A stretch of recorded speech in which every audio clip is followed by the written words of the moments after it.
Today we're going to be talking about the Hobo version 3. Yep, she's a dripper and definitely a flavor chaser. So the build I have in here is a 0.5 ohm single coil using 24 gauge Canthal, vapor at 25.5 watts. Oh yeah, and I've got her sitting on this Hannah Mods V4. And the airflow in single air hole mode is wide open.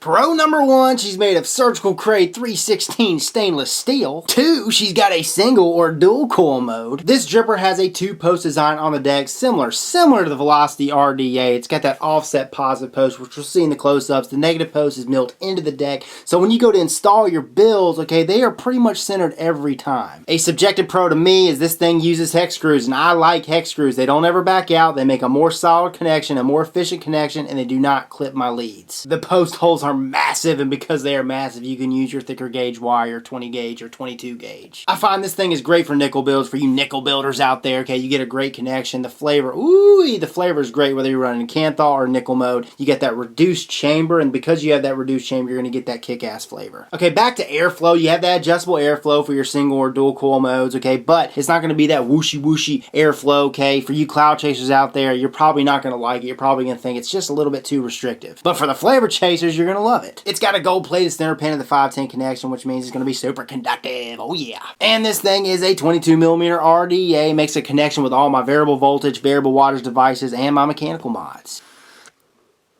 So before we go over the cons, I do want to take you guys up close and show you this thing all broken apart, how it works, all that good stuff, and then we'll come back and go over those cons, wrap this sucker up. Sound good? Let's go! Here is the plastic container this Hobo V3 comes in.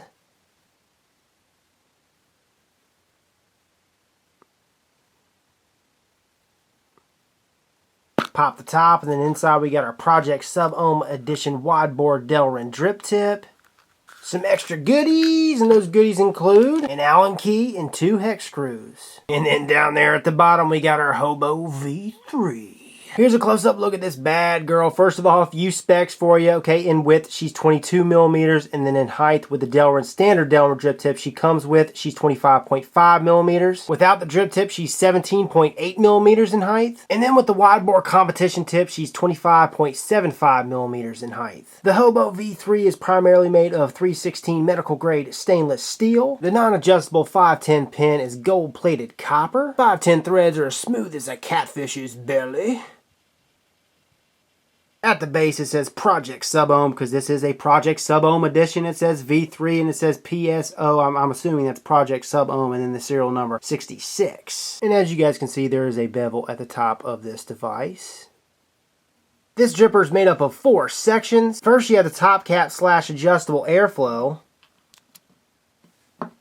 Next you have the outer barrel, which pops out from the base.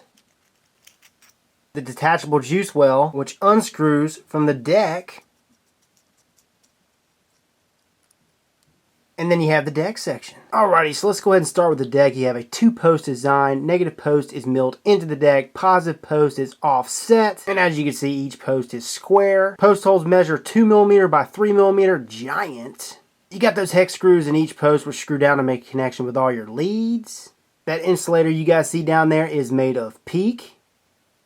And as you guys can see, you got that gold-plated copper pin that runs up through the positive post, which keeps everything tight and secure. But if you want, you can go to the base and you can loosen it up, and then from there, you can swivel around that positive post whichever way you want it. I like to keep mine the way it is. But you have the option to swivel your old post around. And here's a close-up look at the threads on the deck lip. Now, threads are about average. Here's a close-up look at the juice well extension. Again, threads are about average. Juice well extension screws onto the deck like so.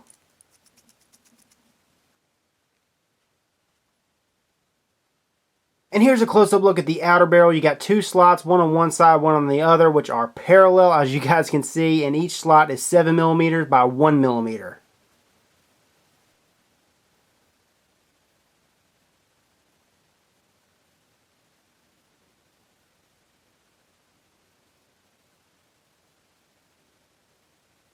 So the way I attach the outer barrel to the deck and the extension is I line up the slots, okay, make sure they're lined up with the center of the post, and then I slide it up from the base. Push down the positive and negative connection, and boom. Now here's your top cap / adjustable airflow. You got 3 slots, 2 that are parallel for your dual coil builds, and then 1 that is perpendicular for your single coil builds.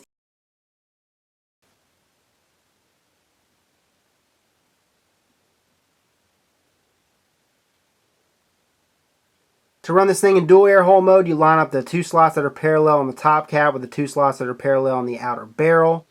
Press fit, and then you adjust from there. Adjustable airflow time. Turn, turn, turn, close her off.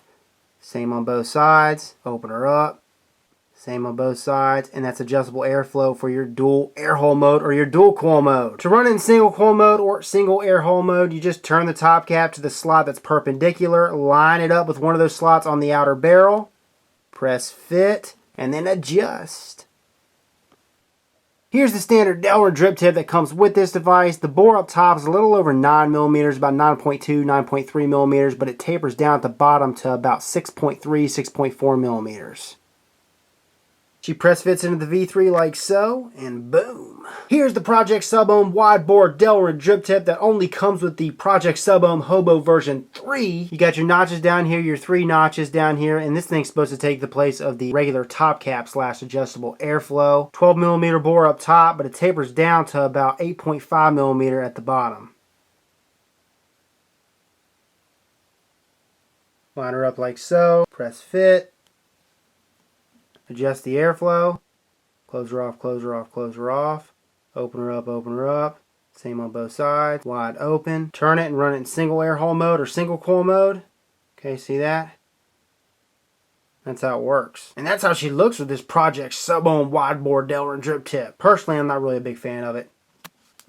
So that is the Hobo version 3. Let's go ahead and take her back to FaceTime, vape on her some more, and wrap this up. Con number 1, even though this dripper makes a connection with all the devices I own, it does not screw down and sit flush with all the devices that I own. And it's because of that protruding gold-plated copper pin, okay? And I tried screwing it up, it would not budge on me. Second con, there is a major design flaw for this device. The way the barrel is designed, the way the juice well extension is designed, okay? That barrel installing in from the base, because it installs in from the base, it is a bitch to use. And it is a bitch to use because since this device doesn't screw down on all my devices as it is, okay, because that protruding pin, the barrel slides up and down, it blocks my airflow, the top cap doesn't fit on there, it gets stuck because the barrel slides up. I mean, it's a domino effect is what it is. There's so many good things about this device, but because of that major flaw, it kills it. It kills it! Okay, I don't know if you can see that, but right now I've got it set to where the juice well extension, I turned it over, I flipped it over, and then I screwed it on the opposite way that this thing's meant to be screwed on, and then I popped the barrel on there from the top, and that's how I've been using it. It looks kind of janky, but I can take the top cap off, I can drip on there, I can paint her on there, I have everything lined up, pop it back on there. It doesn't leak, but it still looks a little janky. Let me show you. Okay, you see that? Because I flipped everything over, there's a little gap there. I mean, it looks a little janky, but it works, and it doesn't leak. And while we're at it, okay, you see that right there? There's a little gap. You see that, and it's hard to see because it's catch cup, but there's a little gap. That's how this thing fits on pretty much, I would say 75-80% of all my mods. That's no good. So I had the extension screwed on like this, where the lip is at the bottom. That way I can flip everything over. Now I'm going to do it the right way, the way this thing is meant to be used. I'm going to flip it, screw her on there.